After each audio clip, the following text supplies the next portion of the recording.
मैं करने जा रहा हूँ भैया। किसने दिया है? मैं अभी समाप्त करने जा रहा हूँ। भैया मुझसे अगर बुला रहे हो तो मेरे जो कल्याण सिंह के संबंध रहे, मैं अपने को रोक नहीं पाऊंगा, इसलिए मुझे रोकने की बात मत सोचो। आज 21 अगस्त है, उत्तर प्रदेश के पूर्व मुख्यमंत्री कल्याण सिंह की चौथी पुण्यतिथि। लेकिन बीजेपी इस दिन को हिंदू गौरव दिवस के रूप में मनाती है। अलीगढ़ में मनसजा बीजेपी के स्टेट लीडरशिप के सारे बड़े नाम थे, इनफैक्ट केंद्रीय मंत्री भी थे। अब आप सोचिए, विनय कटियार वहां है, उमा भारती वहां है, सीएम दोनों डिप्टी सीएम वहां है, कलराज मिश्रा भी वहां थे, पूर्व बीजेपी राष्ट्रीय उपाध्यक्ष और पूर्व में बीजेपी के स्टेट चीफ भी रह चुके हैं कलराज मिश्रा।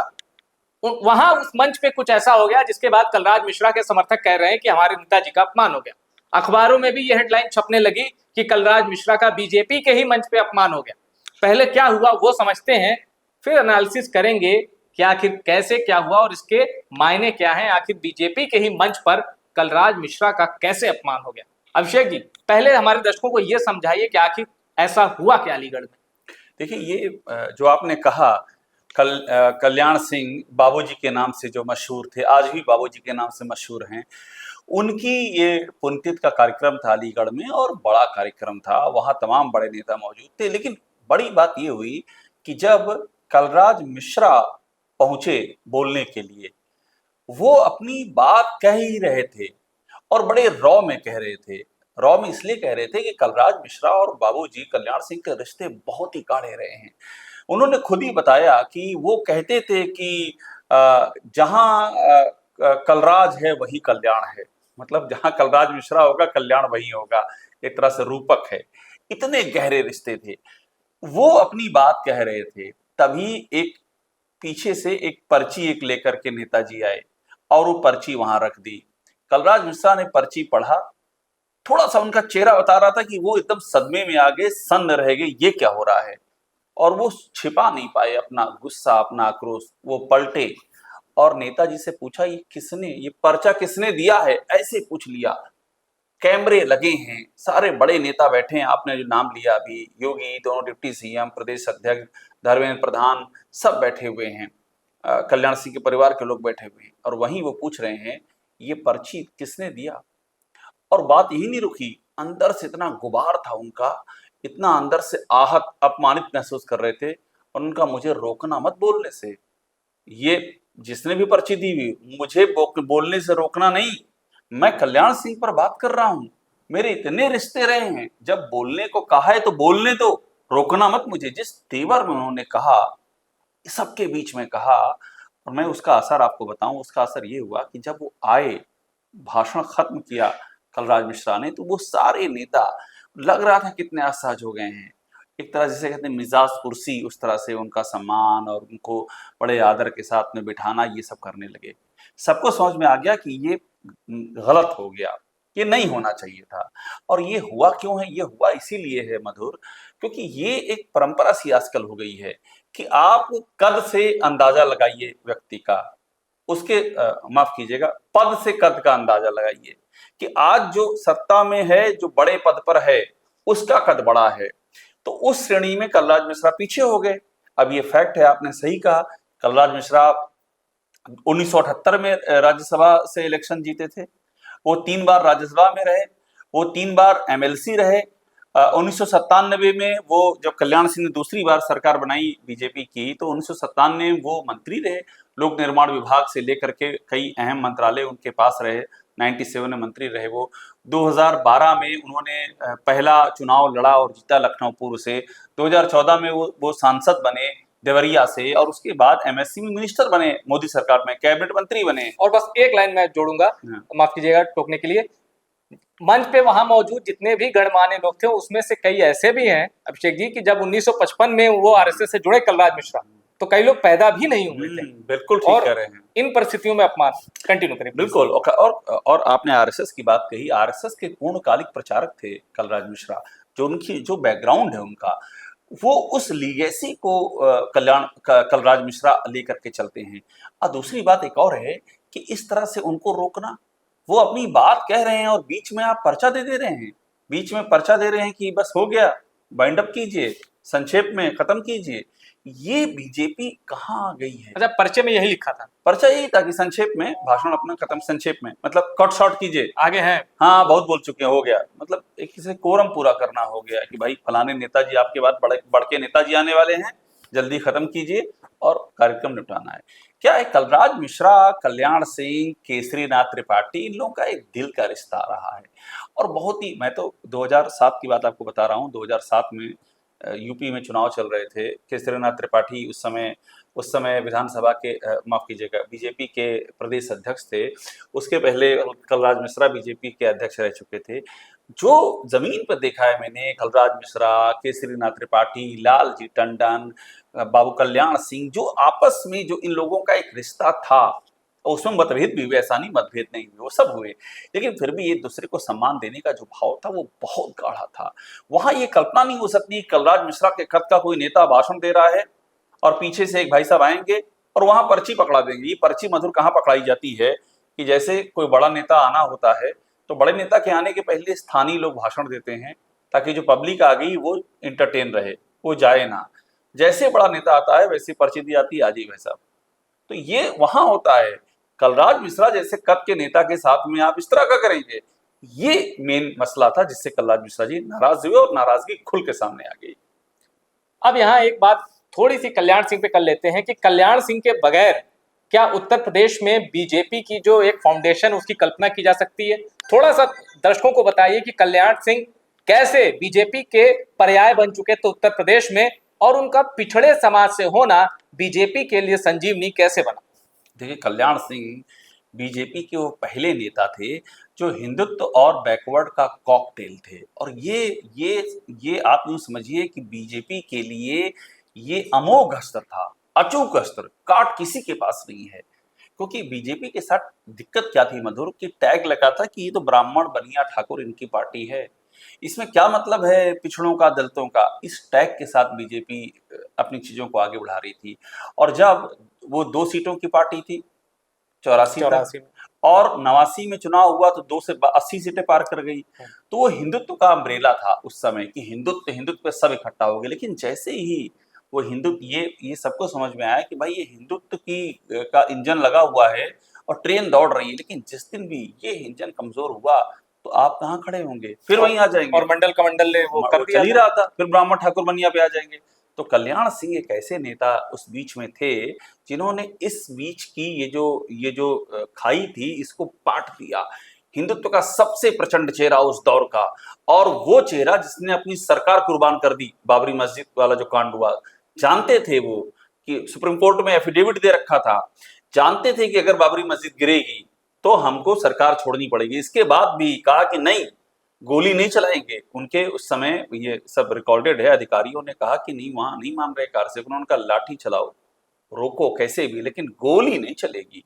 और गोली नहीं चलने में बाबरी मस्जिद शहीद हो गई।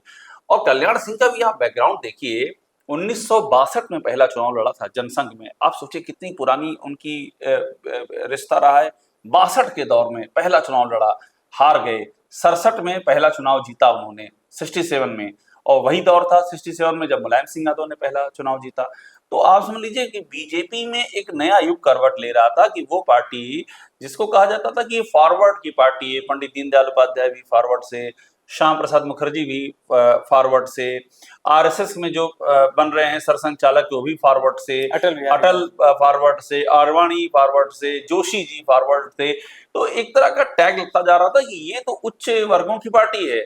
कल्याण सिंह ने उसको तोड़ दिया। और मैं आपको बताऊं, कल्याण सिंह ने जब पहली बार पार्टी छोड़ी थी मधुर 1999 में, उनका कद देखिए, तो उनकी पार्टी छोड़ने के बाद जॉर्ज फर्नांडिस जिस समय एनडीए के संयोजक हुआ करते थे, वो रह चुके थे, उनका एक बयान आया था। उन्होंने कहा कि कल्याण सिंह ने थोड़ी सी जल्दबाजी कर दी, अगर धैर्य रखते तो अटल के बाद वही कप्तान होते। हाँ, कितनी बड़ी बात थी, मतलब आडवाणी नहीं, कल्याण सिंह कप्तान होते। कई लोग ये भी कहते हैं कि बस अटल बिहारी वाजपेयी से अपनी नाराजगी जैसे दबा लेते, वो जैसे बलराज मधोक से अपनी नाराजगी अटल जी दबा लेते थे, कल्याण सिंह नहीं दबा पाए। तो कहा जाता है कि नरेंद्र मोदी का राजनीतिक उदय भी देर से होता है या वो जगह कल्याण सिंह की होती है, ऐसा भी लोग कहते हैं। मुझे लगता है कि वो सबसे बड़ी पहला रिएक्शन तो वही होता जो जॉर्ज फर्नांडिस इशारा कर रहे थे, आडवाणी की उस पर लगती सबसे पहला आघात तो आडवाणी पर होता। क्योंकि ये था ना कि अटल जी के बाद कौन, आडवाणी एक नेचुरल चॉइस थे, लेकिन अगर एक पिछड़े वर्ग का नेता जिसका इतना बड़ा जिसका कद हो चुका है, जो हिंदुत्व का फायर ब्रांड चेहरा हो गया है, अगर वो उस पर पार्टी में रहता तो ये कभी भी इंटरचेंज हो सकता है कि एक है बहुत बड़ा नेता है, आडवाणी जी के कद का है, लेकिन कल्याण सिंह का सामाजिक समीकरण वो कह रहे हैं कि नहीं, सामाजिक समीकरण और हिंदुत्व ये कह रहे हैं कि कल्याण सिंह को ही आगे लाना पड़ेगा और कोई ऑप्शन नहीं है। तो ये इसमें दो राय नहीं है कि ये एक मसला था कि कल्याण सिंह अगर रुक जाते 1999 में, बीजेपी नहीं छोड़ते, और छोड़ा क्यों ये भी बड़ी खास बात है, क्यों छोड़ा उन्होंने, क्या था कि अटल बिहारी वाजपेयी के साथ उनके रिश्ते खराब हो रहे थे। रिश्ते खराब होने की शुरुआत हो गई थी, साल था 1997 से। 1996 में चुनाव हुए यूपी में और कोई भी पार्टी बहुमत में नहीं आई। हाँ, असेंबली हंग असेंबली थी, तो राष्ट्रपति शासन लग गया 4 महीनों के लिए। 4 महीनों बाद ये हुआ कि बसपा और बीजेपी एक साथ हुई, इसमें अटल बिहारी वाजपेयी की बड़ी भूमिका थी और सरकार बनी बसपा और बीजेपी की। इसके पहले बना चुके थे, इस बार की जो बनी उसमें 6-6 महीने का फार्मूला था कि 6 महीने रहेगी बसपा, फिर 6 महीने बीजेपी, यानी कि 6 महीने बहन जी रहेंगी मायावती और 6 महीने बाद कल्याण सिंह आएंगे। और ये वो दौर चल रहा था जब बीजेपी केंद्र में भी बड़ी मजबूत हो रही थी, कई राज्यों में मजबूत हो रही थी और कांग्रेस कमजोर हो रही थी। तो ये था कि बीजेपी केंद्र में पहली सरकार बनाएगी अपने, अब इस दौर में बीजेपी का बंदा प्रधानमंत्री होगा, जो आज तक नहीं हुआ। ये एक उस समय एक नैरेटिव चल रहा था। अब दो चीजें चल रही हैं, केंद्र में बीजेपी को सरकार बनानी है, अटल बिहारी वाजपेयी चेहरा है, वहां पर वहां जरूरत है किसकी, बहन जी की जरूरत है, काशीराम की जरूरत है, बसपा की जरूरत है। यहां पर क्या है कि 6 महीने बाद मायावती को सत्ता छोड़ देनी है और कल्याण सिंह को सत्ता दे देनी है। अब हुआ क्या, जब 6 महीने बीते तो एकदम मायावती ने एकदम क्लियर कर दिया था कि नहीं वो कल्याण सिंह के लिए सत्ता नहीं छोड़ेंगी, लेकिन कल्याण सिंह अड़ गए, प्रेशर पड़ा, बहन जी को सत्ता छोड़नी पड़ी।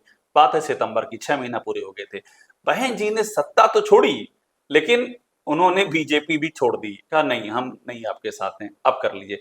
कल्याण सिंह तैयारी से थे, कल्याण सिंह को अंदाजा था कि हाँ ये हो सकता है, तो उन्होंने कांग्रेस को तोड़ दिया, नरेश अग्रवाल ने लोकतांत्रिक कांग्रेस बना ली और बीएसपी के भी कुछ बागियों को तोड़ दिया और उन्होंने सरकार अपनी बना ली। उस सरकार की कॉस्ट भी थी मधुर, 90 मंत्री शामिल हुए थे, सबसे बड़ा इतिहास का मंत्रिमंडल है यूपी का, कानून बनाना पड़ गया उसके हाँ बाद। 90 है, कानून बनाना पड़ गया 15% वाला, तो 90 उस समय सारे मंत्री बने थे। तो वो सरकार तो बना ली कल्याण सिंह ने अपनी, लेकिन रिश्ते खराब हो चुके थे, क्योंकि जो अटल बिहारी वाजपेयी चाहते थे वो कल्याण सिंह उससे अलग जाए, और कंफ्यूजन था। कल्याण सिंह को लग रहा था कि अटल बिहारी वाजपेयी चाहते हैं कि मायावती बनी रहे मुख्यमंत्री ताकि मैं दिल्ली में सरकार बना लूं।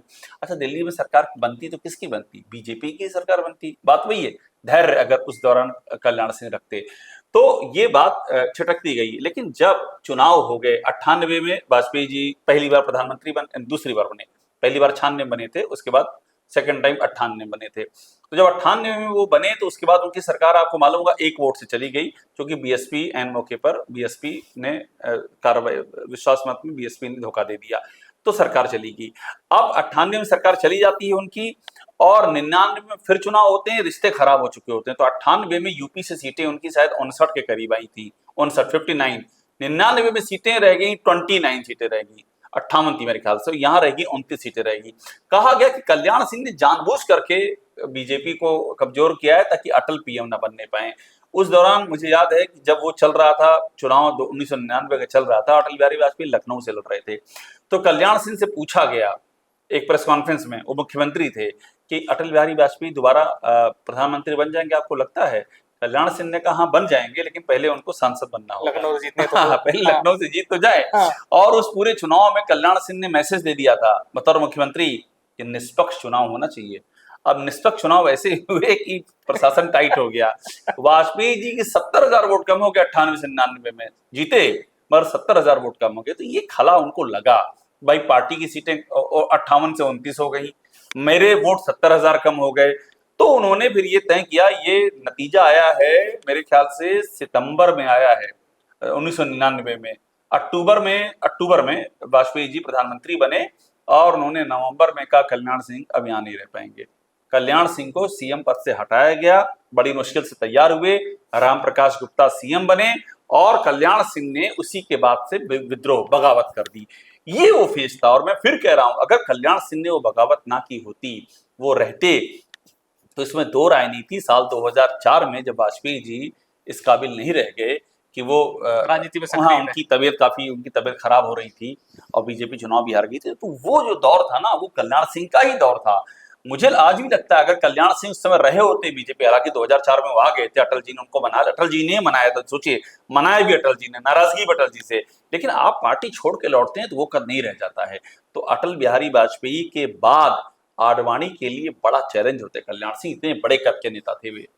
आप तो जानते हैं कि बड़े नेता अक्सर सलाहकारों की सलाह से भी कुछ उनकी मुसीबतें आ जाती हैं। हो सकता है कल्याण सिंह को सलाह देने वाले भी ऐसे रहे हों। कुसुम राय थी, ठीक कह रहे हैं, उस समय कुसुम राय थी, और बीजेपी और संघ दोनों कहता था कि पहले इनसे आप दूर हो। हाँ, अटल जी भी कहते थे कि पहले आप इनसे दूर हो। तो जिसकी और अटल जी पर पर्सनल कमेंट भी करते थे कल्याण सिंह, मतलब उनको किसी का डर नहीं था कल्याण सिंह को। और अब दूसरा किस्सा बताइए कि कल्याण सिंह दूसरी बार बीजेपी से क्यों नाराज हुए और किसके साथ चले गए?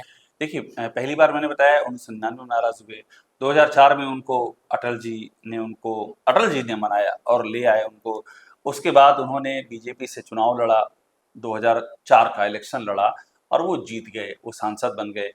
2009 आते आते उनको फिर वही लगने लगा कि भाई नहीं बन पा रहा है हमारी वो बीजेपी में, जबकि उसके पहले 2007 में बीजेपी ने उनको मुख्यमंत्री पद का उम्मीदवार भी घोषित किया था, लेकिन अब वो बात नहीं रह गई थी। कल्याण सिंह का वो एक दौर भी चला गया था, पार्टी छोड़ चुके थे, उनके विरोधी भी सक्रिय हो गए थे। तो 2007 में बीजेपी बुरी तरह हार गई, जब हार गई तो वक़्त और कम हो गई। तो 2009 तक काफी उनको अलगाव महसूस होने लगा था कि उनकी नहीं सुनी जा रही है और बीजेपी में सिर्फ वो शोपीस बन के रह गए हैं। तो उनको अब वो कल्याण सिंह इतने बड़े कद के नेता थे कि वो सेंटर स्टेज में ही रहना चाहते थे, उनको ये नहीं मंजूर था कि हमको आप हाशिए पे लाइए। 2009 में उन्होंने फिर से बीजेपी छोड़ी और बीजेपी जब उन्होंने छोड़ी तो उसके बाद वो समाजवादी पार्टी के साथ चले गए। समाजवादी, अब वो देखिए कल्याण सिंह का कद देखिए, समाजवादी पार्टी के साथ वो गए और जब चुनाव हुआ तो समाजवादी पार्टी के साथ वो गए और बाकायदा इलेक्शन लड़ा, वो जीत गए, लेकिन समाजवादी पार्टी को बड़ा नुकसान हो गया। तो वो मतलब कल्याण सिंह एक ऐसा फैक्टर है, आपके साथ हैं तो असर है, आपके खिलाफ हैं तो असर है।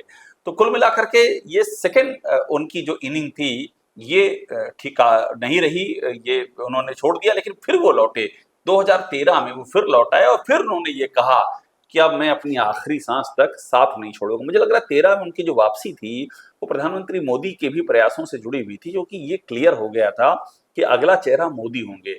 प्रधानमंत्री मोदी का उनको लेकर के बहुत ही सॉफ्ट कॉर्नर था और उन्होंने बड़े ही सम्मान के साथ में ये बातें भी की कि आप हमारे शिरोधार रहें, आपके परिवार का भी पूरा ध्यान रखा जाएगा।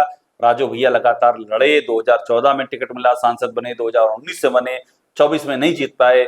उनके पोते संदीप सिंह को मंत्रिमंडल में यूपी में जगह दी गई और उनको राजस्थान का राज्यपाल बनाया गया। तो नरेंद्र मोदी का जो दौर था उसमें कल्याण सिंह को वो सब मिला जो कल्याण सिंह इस उम्र में चाह रहे थे।